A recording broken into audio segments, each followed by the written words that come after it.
in case you haven't heard already, this right here, the Creative Aurvana Ace 2, holds a new kind of speaker driver, a first in a production earphone in fact.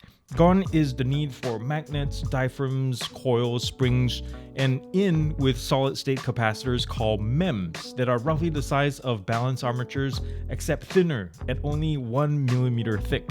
In its simpler form, these have been used for hearing aids and such, but a company called X-MEMS have come up with an upgraded line of MEMS like the one in the Aurvana, claiming that their versions will replace traditional analog drivers in earbuds, IEMs, and even headphones.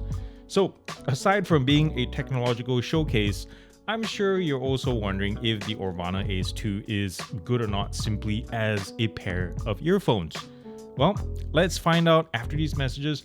And by the way, I'm also excited to announce that I have a new channel. Find the link down below, go subscribe to that as well. Anyways, let's do it. The Creative Aurvana Ace 2 retails for $150, and in the business end of things, there is an X-MEMS cowl type MEMS solid state transducer. It's right here towards the front. It's a pity you can't see it. The only thing you can kind of sort of see is the 10mm dynamic driver back here. Now, in the background, there's Bluetooth 5.3 with AAC, SBC, aptX, LC3, aptX adaptive, and if you have a Snapdragon supported device or phone or whatever, you have access to aptX lossless as well. There's multi-point Bluetooth connectivity for 2 devices max. There are 6 mics in total for both sides, so 3 mics per side. And in terms of battery life, I got around 6.4 hours at 65% volume with aptX LE and ANC on. Now, weight is also very light, just like the first gen, is between 4 to 5 to 4.7 grams per side, and this thing is rated to IPX5. Just for the earbuds, not the case. I'll tell you what, guys, this thing looks pretty darn awesome. In pictures, it actually looks cheesy, but in real life, it works. I love the color matching. This gold or bronze, whatever it is, works really well with the translucency parts of the case as well as the earbuds, and whatever is visible through those windows are the same color as this. That's really nicely done. In the back here, you can see the wireless charging coil, and at the bottom, USB-C charging status light, pairing button right there. And this is actually flat, guys. On cases like these, you usually have to rest it on its back, but here you can stand it upright like so. Really nice touch, very practical for options and such. On the inside, this kind of also my opinion about shiny black plastics applied here too. Come on, focus. They collect grease and fingerprints like crazy. You can focus, come on camera. But I'll give it a pass because of the color. This thing is really, really nice. At the bottom, this camera is really bugging out with the color and the reflection. Come on, you can dare, almost there. You can do it. Come on, guys. Thanks for your patience. At the bottom here, the cavity is the charging contact. So if you use this a lot at the gym and put it back in kind of moist, you don't dry it, be sure to keep it, run a Q-tip in there to make sure that oxidation doesn't gather because it'll mess with your contact points. The cavity up here is shallow enough to clean, so that's good. Let's do the shake test. The magnet is pretty strong in terms of keeping the lid closed, but it kind of sort of locks in place, but not the strongest I've seen. So this is thumbs up right there. The friction of the stem style cavity right there and also the magnets work well together to keep this solid when in case you drop it or whatever, things don't go flying all over the place. Again, we're going to try to work on the focus. You can do it. There you go. Let's talk about the earbuds itself. There's a little bit of gold embellishment. I wish they had done more with this. It looks kind of bland, doesn't it? There's that little bit of gold and inside on the ear tip there, the mesh protector. That's about it. Touch controls, you can kind of also on the side here, you can kind of sort of see the Creative logo right there at the end of my pointer finger right there. Yeah, they could have done a little bit more on this.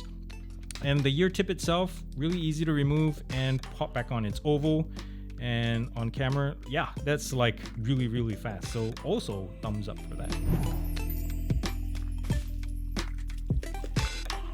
You know what gets a major thumbs down? It's not these Aurvanas, it's winter this year. We've gotten so little snow, I'm really pissed off. It's only February and it feels like it's right now 45 degrees and I'm in a regular sweater for crying out loud. So dang it. Anyways, come on winter, come on snow, we need more of you. We have the Aurvanas, we're doing the Bluetooth range test. The phone is at the end of my deck and it's playing the Doobie Brothers doing What a Fool Believes. Classic song, love this thing. Anyways, we're here to test. This is just for fun, guys. It's not scientific in any way. We're here to test the But we do this same time each time with different devices, same way, just so you can compare if you watch videos back to back how these things perform. So Bluetooth 5.3, there's the phone at the end of my deck, and right now I'm gonna stand around 25 feet away, unobstructed from the phone, direct line of sight, and then we're gonna walk towards the side of the house. Ooh, it's windy today. It's a good time to test the mics, which will be in a second. And so we're around 35 feet now. And yeah, we got a signal fluctuation between left and right.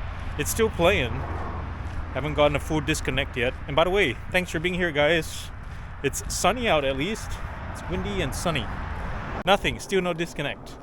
So at least it's holding on to the signal, but you can't listen to anything. Anyways, let's test out the fit of these. Now, I'm recording this after I did my pros and cons. And something I'm noticing here, and I hope I don't slip on the ice, it's really like slippery, semi-soft, semi-slippery ice. One thing I've noticed, and I'm not sure if this is an early production unit, the left side, every time I pound downwards with my each step, the left side has this little flutter, like a electromechanical flutter or something. It's kind of weird.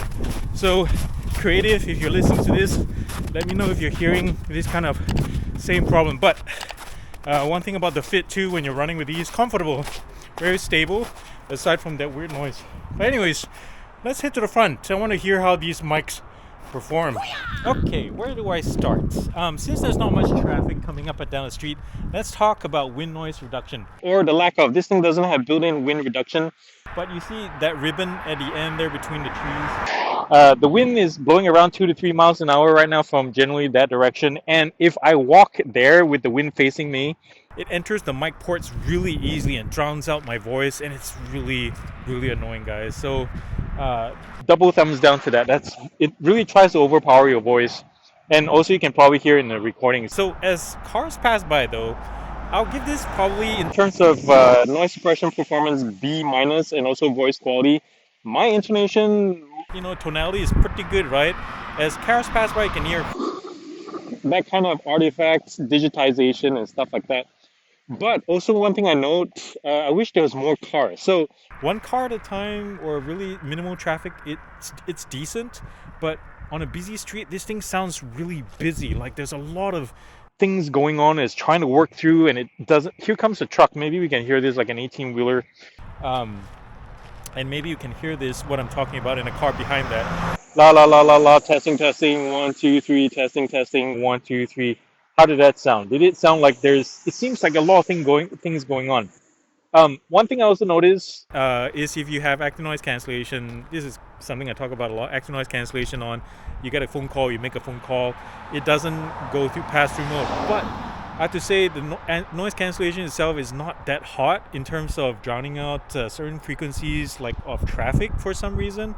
So it sounds like there's a lot of echoes coming through when I'm talking through this mic. So something to bear in mind. So yeah, that's part of the downside of the active noise cancellation side, but not a knock on the phone call quality. As I mentioned, B minus. Anyways, that's all I got to say about that. I've spoken enough. Let's head back to the studio. Do you remember the ridiculous awesomeness that is the McLaren F1's Gold Line engine bay? Well, Creative's designers thought it might look good as well under the hood of the Aurvana's charging case. And guess what? They were spot on. Together with the see-through elements that share the same color scheme, the whole thing looks surprisingly cohesive and is quite different from anything else out there. I do think, however, they could have gone further with the earpieces though, because they look comparatively bland. But anyways, enough about the looks. Let's chat SQ, because this is going to be a long one. I've been looking at what many others are saying about this new generation of MEMS, particularly with regard to the Aurvana. And generally, the consensus has been glowing about how amazing these sound, that it's a game changer and all that, yada, yada, yada. Now, while MEM drivers are definitely the future, or maybe niche, like electrostatics, I tend to disagree that the Aurvana sounds, as one reviewer calls it, the world's most precise TWS, or another said that it's as good as something twice its price. Well, In order to be as holistic as possible in this matter, I need to address not just the MEMS unit in this, but also the dynamic driver that handles the lows and the mids as well. So first, let's talk about the MEMS in the Aurvana. It's made by a company called XMEMS and is their smallest full-range micro speaker, first generation, codenamed Cowl. Now, within its predefined operational parameters, at least, the audio capacitor indeed sounds amazing, like with detail retrieval and composure that oftentimes I can't believe comes from something at this price or from something that's only 1 millimeter thick. Imagine that. And I mean, some $1,000 premium headphones can't even touch this. And I'm not going to name names just so I don't embarrass any one of them. So, yes, resolution and response times are MEMS's key strengths, almost to a fault sometimes because it can accentuate weaknesses found in source recordings or low quality files. If you haven't figured it out already, operationally, MEMS are very similar to balance armatures, but have benefits like speed, power efficiency, built-in IP58 water resistance, and excellent response beyond 8 kHz, unlike BAs that typically roll off around that point. And if you think I'm kidding or waxing poetic about detail retrieval, here's one example. With Dynacrawl's live performance of A Case of You, I compared the Aurvana with an LCDX and a Focal Bathus, and I know those are totally different beasts from this one, but if you're familiar with the song, there are Diana's saliva pops that on both those premium headphones sound more like cracks, whereas on the Aurvana, they actually sound like actual moist, watery saliva pops. And I'll tell you what, listening to this recording, no matter what good headphone I use, always gives me goosebumps. But with these on, those goosebumps had their own goosebumps. Now, where the rosy picture falls apart somewhere for me is with the dynamic driver, or more specifically, its tuning, which is on the warmer boosted side, somewhere in the mid-bass to lower mid-range, whereas the MEMS leans towards something more neutral. It almost feels like a product of two different teams with two different goals coming together, slightly disjointed, a little bit miscommunication there. Now, don't get me wrong though, bass in and of itself is tight and satisfying. It works really nicely with things like EDM, rap, movies, and all that. But let's be honest, the bass response just can't match the lightning speed of its solid state partner. Each time I'm using these earphones, I just can't stop wondering, what if? So, to be fair though, of course, new technology is usually made of compromises, and this being XMEM's first gen of products, it's really off to a bloody awesome start. Possible quality issues, or maybe it's the first batch, I don't know, but Bluetooth seems iffy. Sometimes it won't connect with my phone, sometimes it'll announce it's in pairing mode, sometimes it'll be connected, but media would be inaudible for about 10-15 seconds before working normally. It's really weird. And on the theme of connectivity as well, Creative, I think, or really think, needs to update the app or something. Pretty much every companion app I've used will seamlessly bring up the paired device whenever you launch the app, i.e. you can dig into settings right away, no fuss, no muss, pretty much no waiting. It's a different story when I launch Creative's app. It'll show the device, but I still have to either A, wait for it to connect, then it'll automatically bring up the device page, B, nothing will happen, so I have to manually tap connect, or C, nothing will happen at all. Also, at this price, where is wear detection? And it's also 2024 for crying out loud. A lot of folks out there are hating on the active noise cancellation on these, and I think Creative can quickly resolve this. Personally, I believe the reason for those poor experiences is down to the whole adaptive algorithm. Now, this is one of the first devices I've tested that doesn't give users the option of selecting the noise cancellation strength for some reason, instead leaving all the decision on the device itself, and I think that's where it's messed up. So for my testing, I used a fan-based non-digital pink noise maker located about 3 feet away from me in a quiet room. And then I compared the Aurvana's ANC performance with other models like the Liberty 4 NC and OnePlus's Buds Pro 2, one of my favorites from last year in fact. Now, at its peak ability, I'll give the Creative a healthy B+, so that's not bad, right?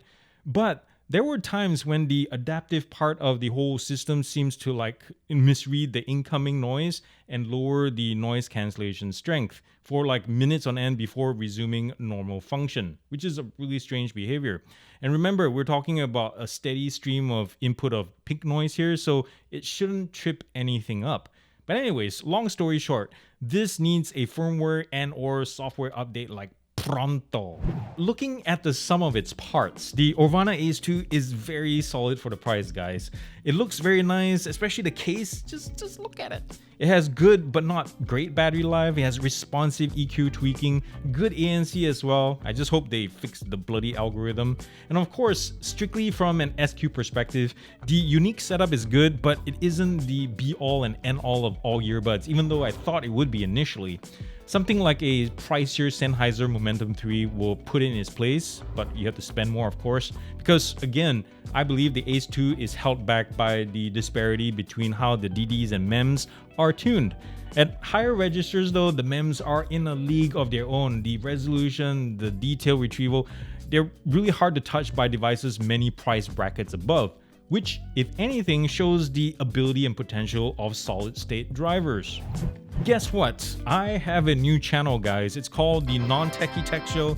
It's the new place where all the content that is not audio, not mobile, that's where they live now. Like PC computing, e-bikes, e-scooters, smart home stuff, every other kind of tech video, that's where they go now. So check it out, subscribe, the link is down below, show some love. And thank you for being here. If you like what I do, if you like to see more videos like this, subscribe also, thumbs up, and comment nicely down below, say hi, and we'll try to be nice to you. And remember to do something loving and kind for somebody in this world, because guess what, guys? The world needs it more than ever, and it starts with you. I love you all very much. Peace out, and God bless. Whoosh.